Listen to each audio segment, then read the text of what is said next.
Hey guys, take a look at this. I'm charging my MacBook Pro here with this cable that I got from Amazon.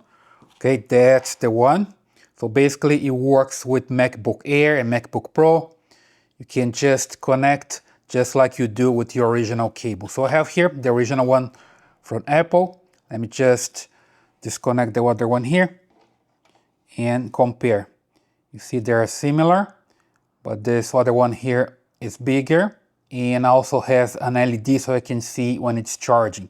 So it's just snapped in place instantly, you see here. And there's an LED here that shows that's charging, right? So it's an orange LED here and it changes to green when it's full.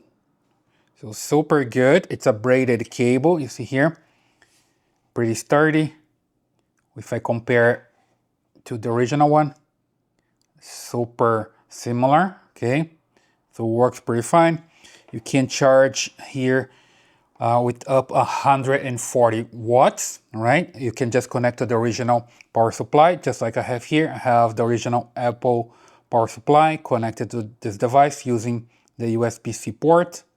And here, just snap into place and you're good to go, okay? One more time, just remove it from here and snap into place instantly, right? So super, super good. I highly recommend you can get this on Amazon.